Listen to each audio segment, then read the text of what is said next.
Yo, what is up? It is your boy Zether, back at it again with the finale to What If Deku Had Amaterasu Flames. Now, I know that in the last part, I may have done a little bit of I may have said a couple of things that I totally forgotten about, and to put it simply, I done goofed. Sorry that I ended up saying that Bakugo was in the sports festival, because, well, I forgot that I had actually said that he didn't end up going to UA and actually went to Shiketsu High so that there could be space for Shinso. And for all those times that I had pretty much said that, Bakugo would this, after previously establishing in part 1 that Bakugo wasn't going there, I was like, oh, I may have messed up just a little bit. But, you could just pretty much just take that out of the equation and the story doesn't really change too much.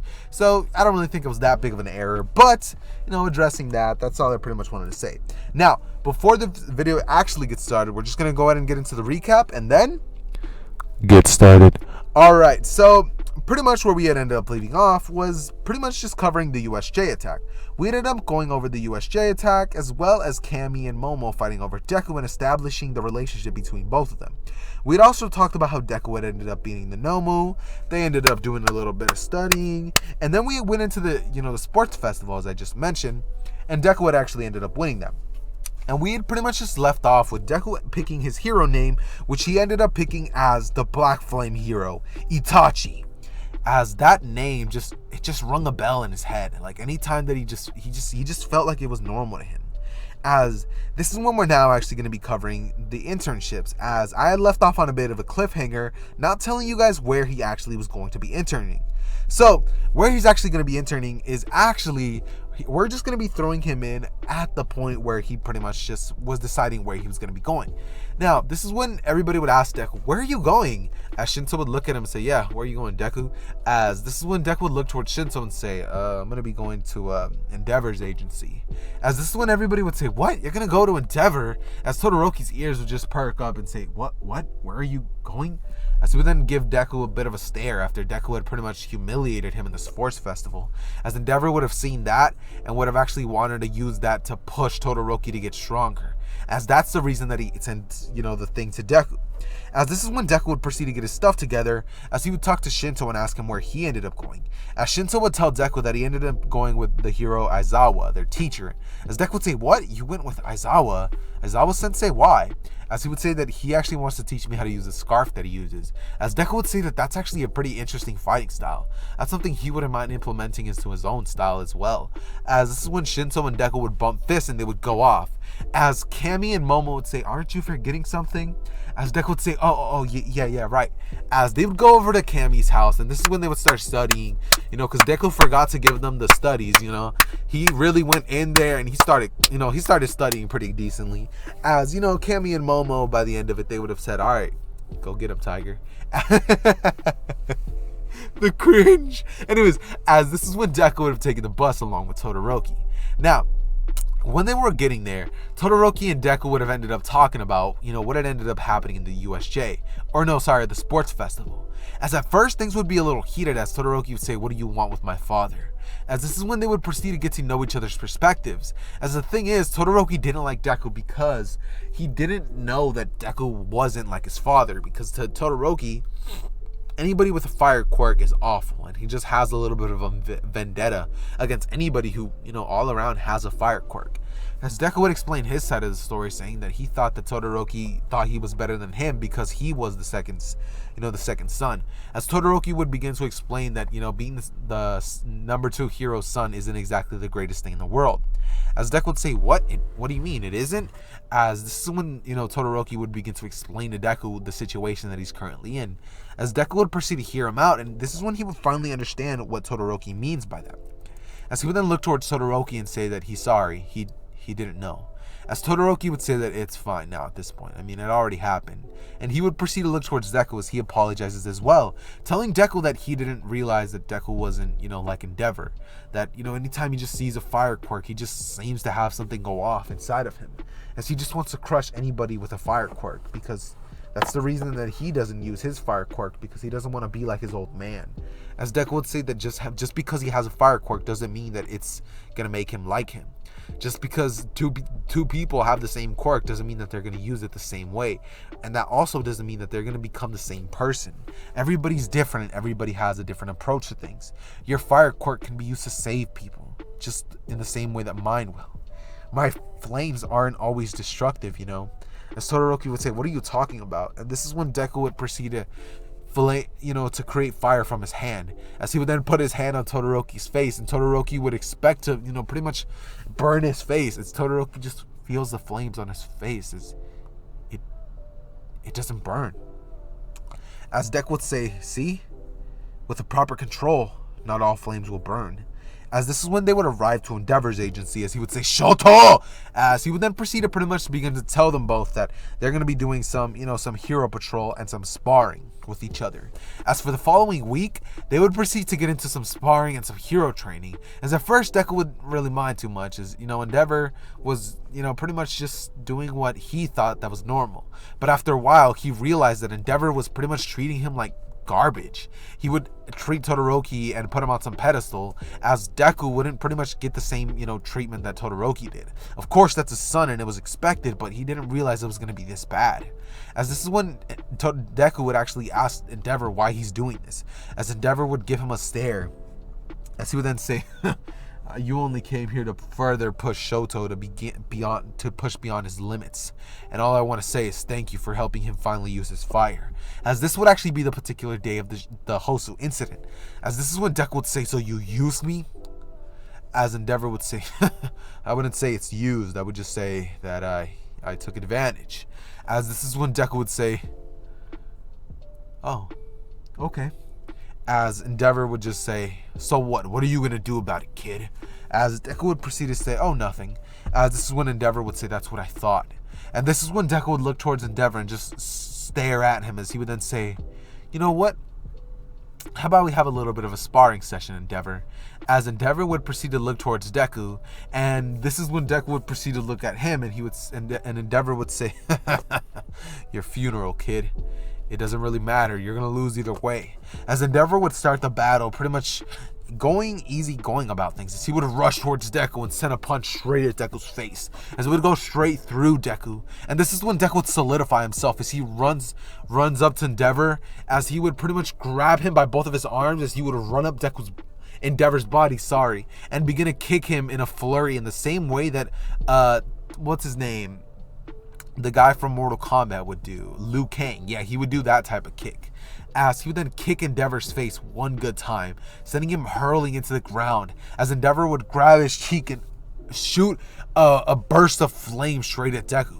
As Deku would pretty much just hold his hands out to the flames, as the flames would turn black and Deku would redirect them straight at Endeavor, burning Endeavor to a crisp, as Endeavor would be on his hands and knees, pretty much just breathing hard and panting, as this is when Todoroki would walk in and see what was going on, as this is when they would actually get the urgent message that they need to go to Hosu City, as this is when Endeavor would be on the ground coughing, as Deku would look towards him, and he would create a ring of fire so that Todoroki couldn't see what was going on, as black flames as powerful as the sun would begin to envelop the entire room, as this is when Deku would proceed to walk up to Endeavor and put his foot on top of Endeavor's head, as Deku would proceed to push his head down and say, so what happened? I thought that you were going to treat me like something less than what I really am. As Endeavor would say, go to... so he would cough out and say, hell. As this is when Deku would crush Endeavor's face in the ground. As he would then tell Todoroki to hold onto his shoulder. As he would pretty much just leave Endeavor there lying in a pile of his own blood. As this is when Deku and Todoroki would go to the Hosu City. As they would begin to pretty much just take care of the hero killer Stain, which is what they would have actually arrived for. As Deku and Todoroki would have ended up taking care of the hero killer very swiftly, actually, since Deku was present. He would have actually overwhelmed Stain in terms of his hand-to-hand combat, not even needing to use his quirk. If he would have used it, that would have been just plain overkill. As this is when Deku would proceed to pretty much just look towards his direction, as this is when they would both be told, what's going on. As this is when they would proceed to pretty much just go back, as they'd basically be praised for taking down the hero killer, and they would have saved Ida in this timeline. Now, as you guys can remember, I'd actually stated that the, Kurogiri and Shigaraki were taken into custody on the second part, I believe. Yeah, the second part. I don't know, but it was on one of the parts, right? Where I pretty much made it so that Shigaraki was taken in. So Shigaraki's not actually going to be a problem this time. And Hoso City would have actually gone by extremely smoothly. Now, this is when they would proceed to go back to school, as Ida would have actually ended up surviving and would have gotten way less damage than he did in canon, not actually even getting that scar that he got, as Deku and Todoroki would have arrived soon and would have actually ended up saving him. As now, we're actually going to be covering the race, as this time Deku would proceed to teleport straight to All Might and end up winning, as they would then be announced to Class 1A that they're essentially going to be having their final exams pretty soon, and whoever ends up failing is going to be taking remedial courses to catch up. As this is when Deku would spend the next week or so just pretty much doing a lot of studying with Momo and Cammy, as they would just start studying all together. They would start, having a blast, just studying all together.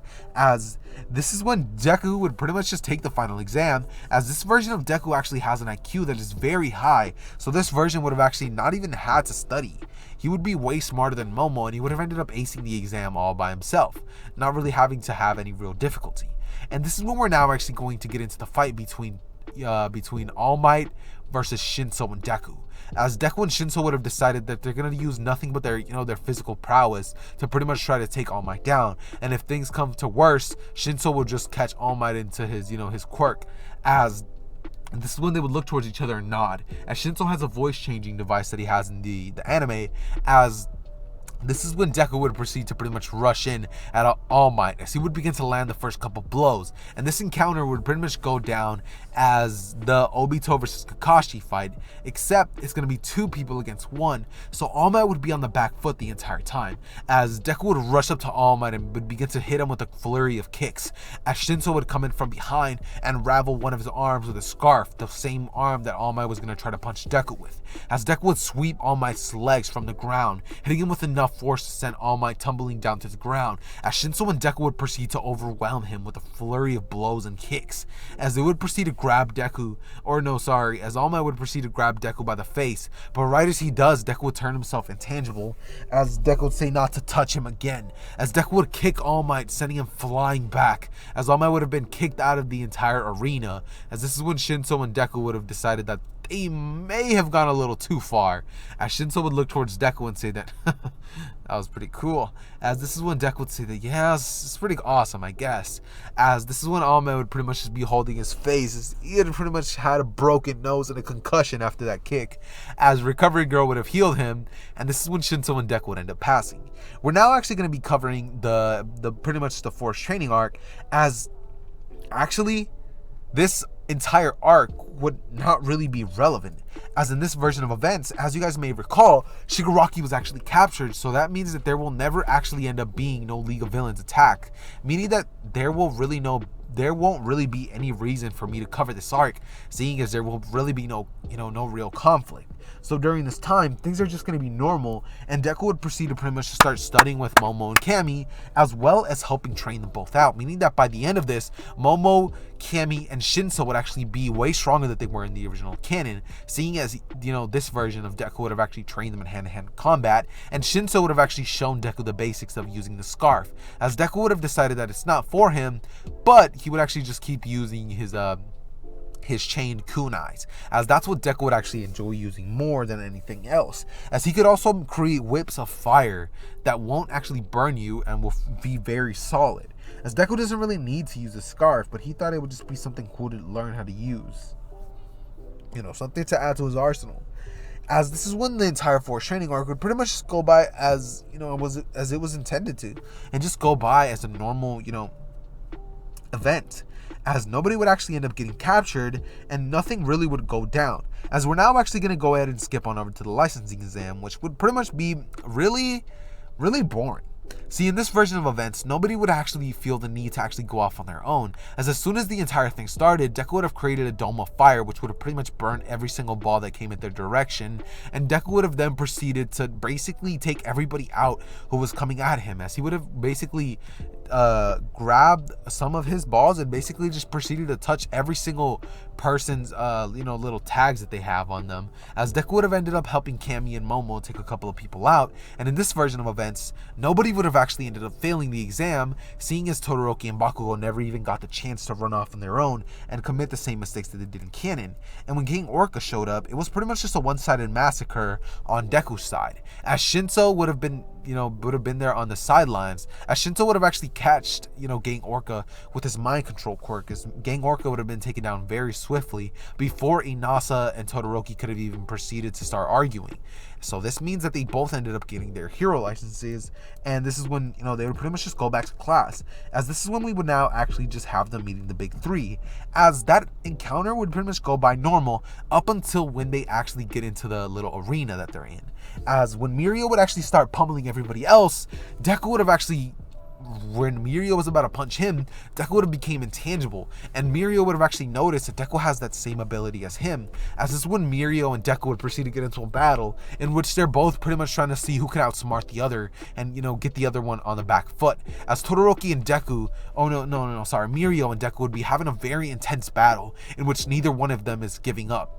As Mirio would have tried to poke Deku's eyes, but right as he did, Deku would have just, phased right through it, and this is when Deku would have created a dome of fire around them, as Mirio was pretty much just trapped inside, as he would try to pretty much turn intangible, but when he tried to, he would have basically seen that, he wouldn't be able to, get in there and harm Deku, so he would have decided that the best course of action was to pretty much get out of there, as Deku would have taken down the dome, and this is when Mirio would actually be caught off guard, as Deku would create a fire clone, as he would rush behind Mirio's blind side, and pretty much just hit him right on the back of the neck, knocking Mirio out cold, as Mirio would have dropped down to the ground, as this is when Mirio would have actually, woken up about a couple of hours later, as Deku would have been there basically just saying sorry for, having to use that much force on him, but he was really hard to take down, as Mirio would have said that, yeah, he was hard himself, as you guys can remember, this version, did I?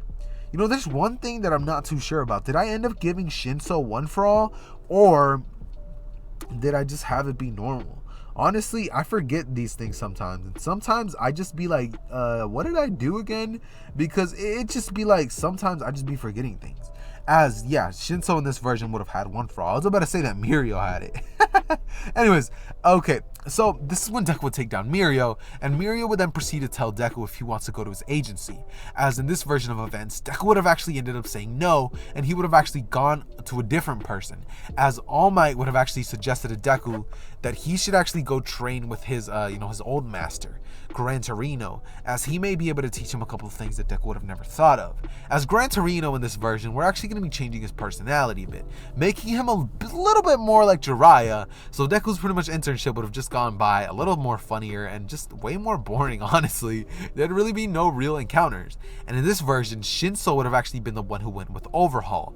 Sir Night-Eye. As during the first encounter, things would have actually gone by a little slower and more boring, seeing that this version of Shinso, immediately after seeing Overhaul, would have decided that the best course of action would have actually been to get him under his mind control and render him useless, as they would have then taken him into to interrogation, and they would have taken away his quirkless bullets, as they would have asked Overhaul what they were for, and since Overhaul didn't comply, they'd pretty much tell him that, I guess they're gonna have to use them on him, as Overhaul would have thought that they were bluffing, and this is when Sir Night-Eye would have actually injected, Overhaul with one of the bullets, as Overhaul's quirk would have been erased, and Overhaul would begin to scream, as he would then tell them what everything was about, as by that point it would be far too late, and Overhaul's quirk would have been erased.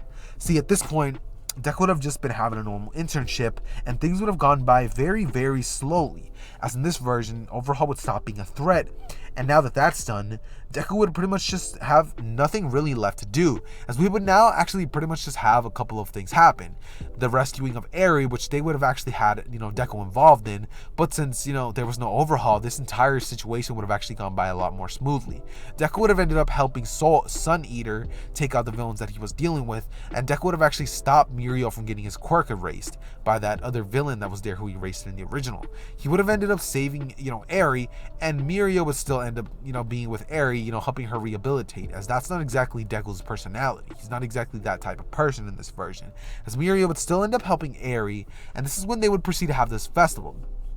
As in this version, when Gentle showed himself in the festival, Deku would have immediately teleported over to him and opened a portal as he kicked Gentle into it, and would have sent Gentle straight into a prison cell, as Gentle's plans would have been, taken down right there, as now we would actually have a couple of two other villains that need to be taken care of. Those two being Redestro and All For One. But since this version of Deku has Amaterasu flames, One For All won't really be too much of a problem. And as for Redestro, well, all I'm saying is I'm pretty sure he's even weaker than Gigantomachia, so I don't really think we would really need to get too deep into details with that. So let's just say that before the Class 1A and 1B joined training, they would actually have a lot of the heroes basically take down the Redestro's organization, as, they would be taken down very swiftly by Shinso and Deku, the tag team duo, which has pretty much been blowing through the ranks lately.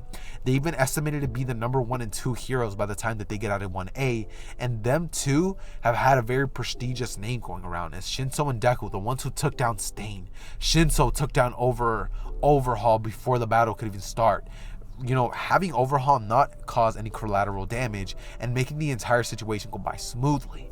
And Shinso and Deku would basically be on the right track to pretty much becoming the greatest heroes that the world has ever known. Saying that Shinso has a brainwashing quirk which was increased to tenfold by One For All, and Shinso would have actually by this point ended up unlocking some of the other quirks that come with One For All, such as Black Whip and the other quirks that you guys may not be aware of, since most of you probably don't watch the manga. Now, if you guys don't want any other spoilers, I suggest you click off of the video now. But if you're cool with it, then, you can stay. So now, this is when they would proceed to go into the,